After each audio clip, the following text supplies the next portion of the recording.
memahami. Ya, kalau misal kata encik nak makan apa, cakaplah kan. Kalau encik suka saya masak apa?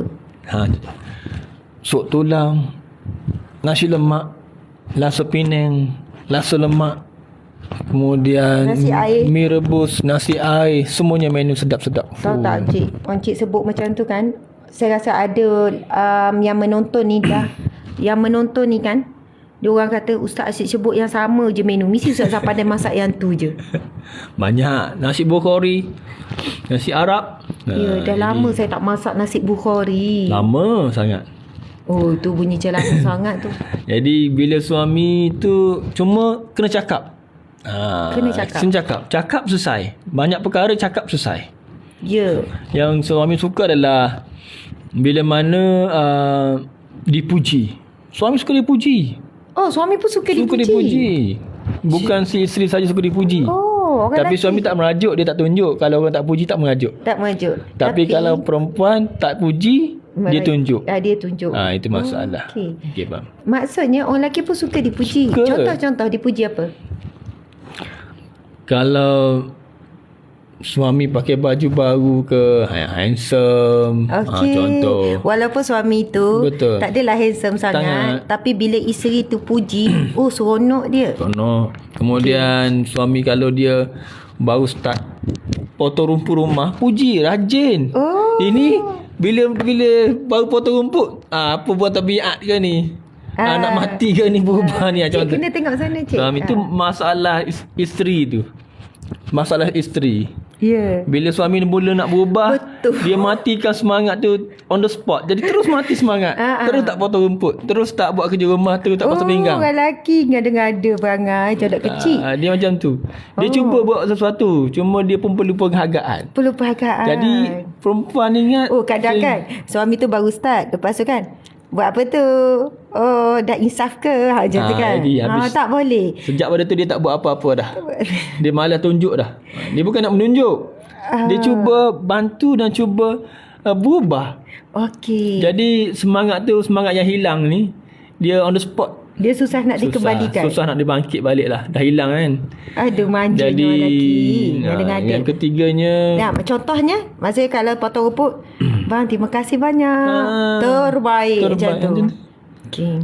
Walaupun kecil, walaupun dia main dengan anak-anak ke. Maksudnya si ayah tu tiba-tiba dia gurau-gurau dengan anak. Ya Allah. So maksudnya kita berpuji. Baguslah Abi. Satu lagi yang terbaik. Sebenarnya anak isteri, saya cakap ini betul tak? Saya macam tu lah. Saya itu antara kebagusan saya sikit lah, cik. Saya suka up encik depan anak-anak.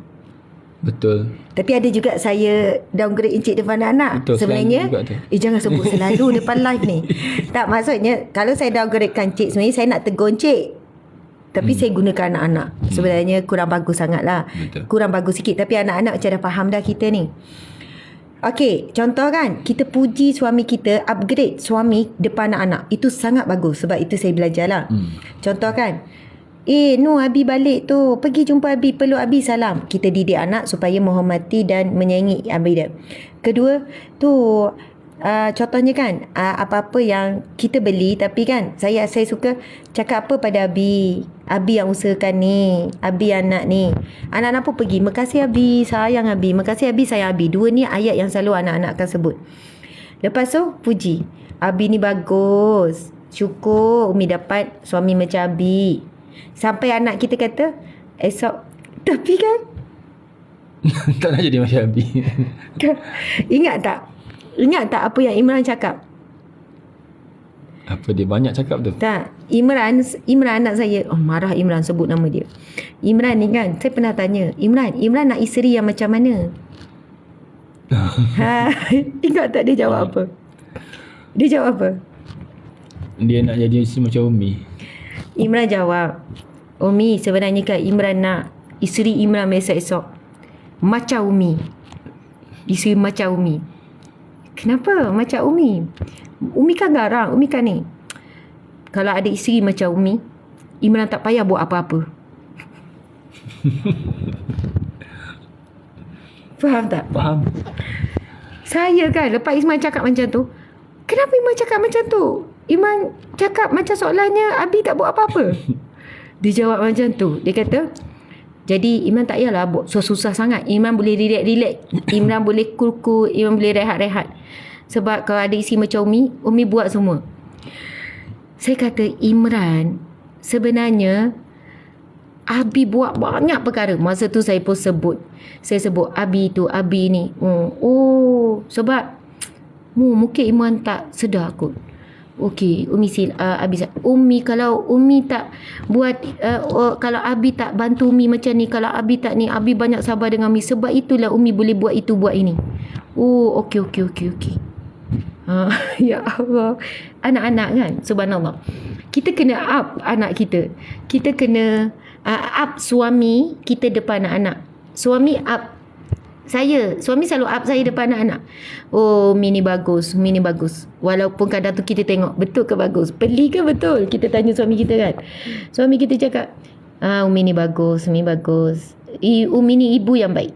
Okey, satu perkara yang paling penting Encik, parenting adalah ini the most important. Dan alhamdulillah itu yang antara yang kami buat. Contoh, selepas saya marah anak tu sedang broken. Selepas saya marah anak tu sedang broken kan.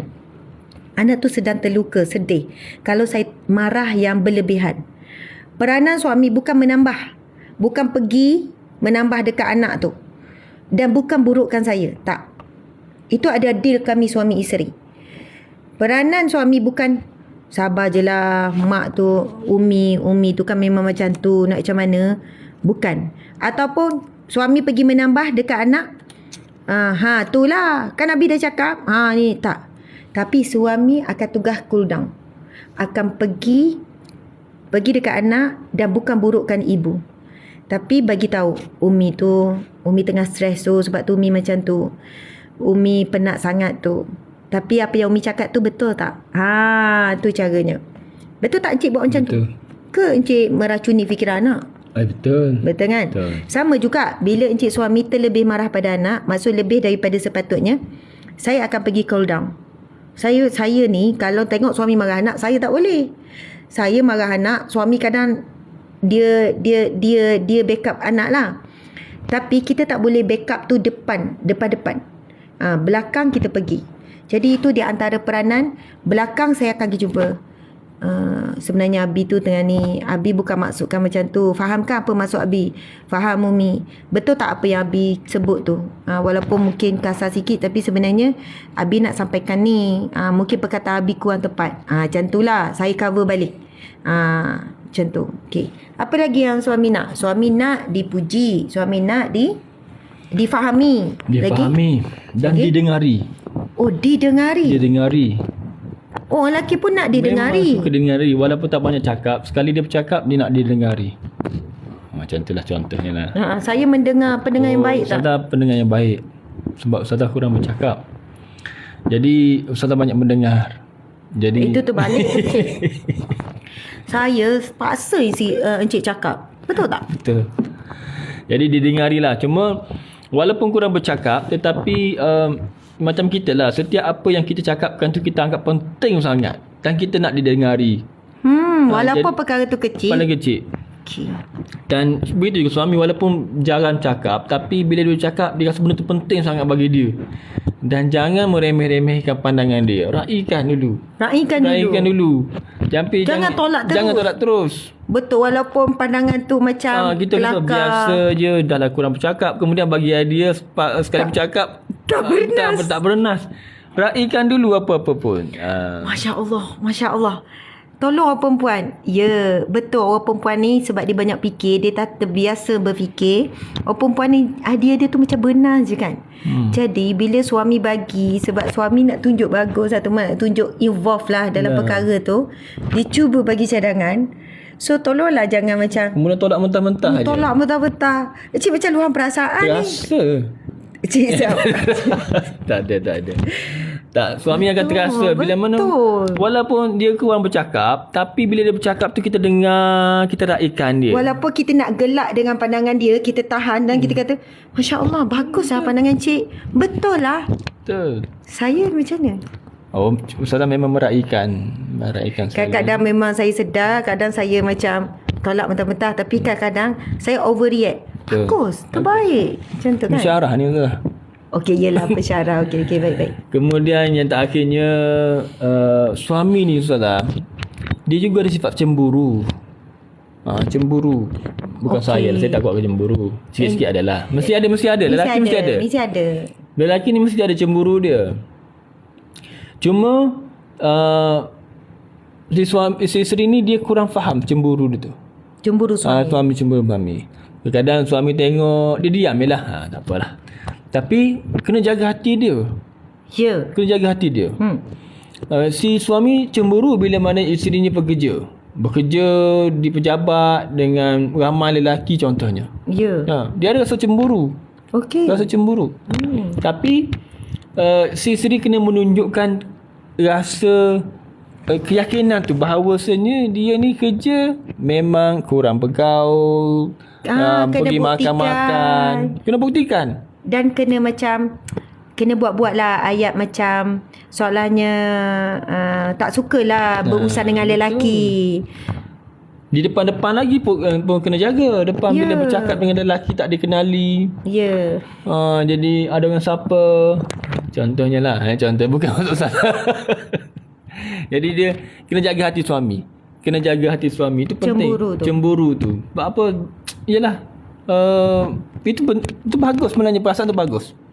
Perasaan cemburu kepada bukan isteri saja kepada suami, tetapi suami kepada isteri dia. Melihat orang lain tengok isteri dia, kemudian faham tak? Maksudnya dan suami pun betul ni ramai lelaki macam tu. Dia nak jaga protect, tetapi gagalnya lelaki dah menunjukkan rasa cemburu tu. Gagalnya. Maksudnya lelaki cemburu dan orang perempuan kena raikan cemburu lelaki. Dan saya rasa antara cara yang terbaik yang isteri perlu buat bila suami tengah cemburu adalah utamakan suami. Betul. Raikan suami. Betul. Saya sebenarnya mudah sangat kesan bila muka encik cemburu. Muka encik tu jadi kejung. Jadi muka tu kan kejung, nak senyum tapi saya memang, sebab encik ni memang seorang yang agak kuat cemburu, tapi encik cuba kawal sebab encik tahu isteri encik adalah milik Umar. Tapi muka encik tu memang muka ketat tu. Lepas tu bila cakap, bahkan kadang ada je muslimat tu, Ustazah kenapa suami Ustazah macam nak marah tu? Tak, memang nak cepat. tak, muka dia memang macam tu. Saya cover. Tuan-tuan dan puan-puan sekalian, antara deal kami, suami saya tak benarkan saya mesej dengan lelaki. Suami saya tak benarkan PM ke WhatsApp ke. Bahkan dengan staf lelaki pun saya elakkan berWhatsApp. Contoh kan, staf tu memang ada urusan dengan saya. Staf tu pun mesej, Ustazah saya nak tanya ni. Saya pun kata, kamu tanya dalam grup. Kamu jangan tanya saya personal. Ustaz tak suka. Saya jawab macam tu je. Sebab itu dengan staf lelaki pun saya tak WhatsApp. Maksudnya walaupun memang atas dasar kerja. Sebab saya tahu suami saya cemburu. Kedua, contohnya ada pihak luar yang berhubung atas dasar kerja. Bukan staf ni, orang luar tapi lelaki. Mungkin ustaz ke, mungkin orang yang, yelah kita urusan perniagaan ke. Suami saya minta saya buat grup. So saya akan buat grup. Maksudnya walaupun perbincangan tu yang pihak ni nak bertanya saya, contohnya bab penulisan buku. So saya buat grup. Jadi dalam grup tu lah saya kata, okey encik, kita buat grup dengan suami saya ada. So bila buat grup, apa saja perbincangan, ada suami saya dalam tu. Ada suami saya dalam tu. Suami pun boleh respon, ataupun suami tak ada kaitan dengan dia, suami boleh tengok. Jadi saya hormati permintaan suami saya. Dia minta begitu. Sama juga kalau tuan-puan perasan, kalau saya ada buat poster, ada ceramah lelaki, poster saya tidak, suami saya tak bagi poster saya dengan penceramah lelaki tu, gambar tu duduk bersebelah. Tak. Sebab itu gambar PA dah faham, mesti minta penganjur letak gambar asing. Laki belah sini, perempuan sebelah sini. Lepas tu, tuan-puan sekalian, kalau forum live saya dengan panel lelaki, suami saya mesti menyibuk. Suami saya mesti masuk sama. Walaupun orang kata, kan jemput Ustazah dengan ni, suami saya akan jadi teman. Sebab suami saya tak suka tengok bila live tu ada dua muka saya dengan forum tu duduk sebelah-sebelah. Macam tu. Jadi saya sedaya upaya memenuhi apa yang suami minta. Tuan-puan, masa peringkat awal saya naik dulu secara live ni, saya terima banyak gangguan. Suami saya pun tahu. Maksudnya orang ganggu. Lelaki. Kan? Gangguan dari segi yang tak senonoh, yang nak berkenalan, yang nak ngorat. Macam-macam lah. Padahal tahu isteri orang. Di kalangan orang biasa, orang awam ataupun orang yang tak disangka-sangka. Di kalangan orang yang ada ilmu agama. Lepas tu seorang guru pesan, dia kata, Ustazah, untuk mengelakkan, Ustazah kena selalu tampil dengan suami dan biar gambar profil dengan suami. Lepas tu Ustazah kena kerap berada, maksudnya secara live dengan suami. Lepas daripada tu saya buat gambar misi dengan suami. Lepas tu bila live saya kerap dengan suami. Alhamdulillah sejak daripada tu saya dah tak ada gangguan. Biarlah orang nak kata sikit encik suami berbulu mata, sikit suami dia apa-apa suami dia. Kalau tuan-puan perasan, Allah Akbar, itulah yang memudahkan jalan dan gerak kerja dakwah. Boleh diteruskan dengan tenang, dengan harmoni. Sebab itu saya selalu diberi pesan oleh guru-guru, kekuatan dakwah Ustazah adalah suami Ustazah yang redha pada Ustazah dan suami yang faham dan suami sentiasa berada di samping. Sebenarnya gerak dakwah ni, walaupun saya banyak bercakap, sebenarnya adalah gerak kerja dakwah serentak kami suami isteri. Gitu. Masya Allah. Jadi akhirnya Ustazah, betul ni. Ya, akhir. Kena lebihkan suami. Jadilah macam kalau bab cemburu tu, kalau melebihkan maksudnya kalau melebihkan suami. Berpakaian tu, kalau cantik di luar tu, kalau boleh cantik lagi di rumah. Ya. Bersolek di luar tu, bersolek lagi di rumah. Cantik. Maksudnya macam tu. Jadi maksudnya melebih-lebihkan. Jangan di rumah ni pakai yang Ustazah sebut lalu tu, pakai baju kelawar koyak dah. Baju kelawar boleh, ada yang mahal, tapi jangan koyak. Contohnya cantik untuk suami tu lebih. Betul. Jangan cantik untuk suami orang kat luar ataupun itu penting. Betul. Maknanya kalau bekerja lah, ni nasihat saya untuk semua dan diri sendirilah. Kejap, encik, saya suka guna ayat macam ni. Siapa yang bercantik-cantik, berpakaian menarik, yang bertabarus di luar sehingga menarik perhatian lelaki-lelaki di luar, termasuk suami orang. Termasuk suami orang. Anda jangan marah sekiranya suami anda melihat pula kepada tarikan kepada kecantikan wanita lain di luar. Faham maksud saya? Jalan dengan suami, isteri ni perasan mata suami tengok perempuan lain. Sikit tengok. Kita, apa ni abang ni? Tengok orang perempuan lain ni. Apa tengok sana tu? Sekiranya kita pun berpakaian dalam keadaan yang sama, kita rasa seronok ada lelaki tengok. So jangan marahlah suami kita tengok perempuan lain. Faham tak cik? Faham.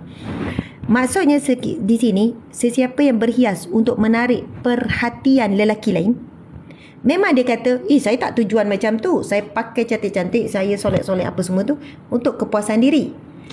Betul lah, untuk kepuasan diri. Saya akan tanya balik soalan. Jadi Kak Umar pakai lawa macam ni juga? Tak. Dah kata kepuasan diri. Kepuasan diri tu hanya di luar, bukan di rumah. Kepuasan diri tu di rumah. Masya Allah. Kadang anak saya tengok saya pelik kat rumah. Betul tak encik? Betul. Anak saya gelak-gelak kat saya. Gelak-gelak. Sebab apa? Berhias. Ya, saya akan berhias di rumah. Saya ada semua tu. Pemerah pipi lah, inilah, gincu apa semua. Saya pakai kat rumah. Jadi anak-anak saya akan gelak. Lucu lah Umi. Pelik lah Umi. Kelakar lah Umi. Anak-anak macam tu lah. Ada orang tanya masa malam Nona tu kan. Nona Award tu kan. Ada orang tanya saya, Ustazah pakai juru makeup siapa ya? Sebab hampir semua yang hadir malam tu, semua ada juru makeup. Semua berwarna-warni, warna sana, warna sini. Semua masing-masing sebelum datang majlis award macam tu, diorang ada makeup artis lah, ada mua. Lepas tu, ada orang tanya, Ustazah, juru makeup siapa yang makeup Ustazah? Saya pun tanya, kenapa? Memang kena ada. Event macam ni, biasa orang pakai juru makeup. Saya kata tak ada. Lepas tu Ustazah, sebenarnya saya memang tak pakai apa-apa. Gincu ke ini ke, saya tak pakai apa-apa. Bukan saya nak kata saya natural beauty ya. Bukan maksud saya tu.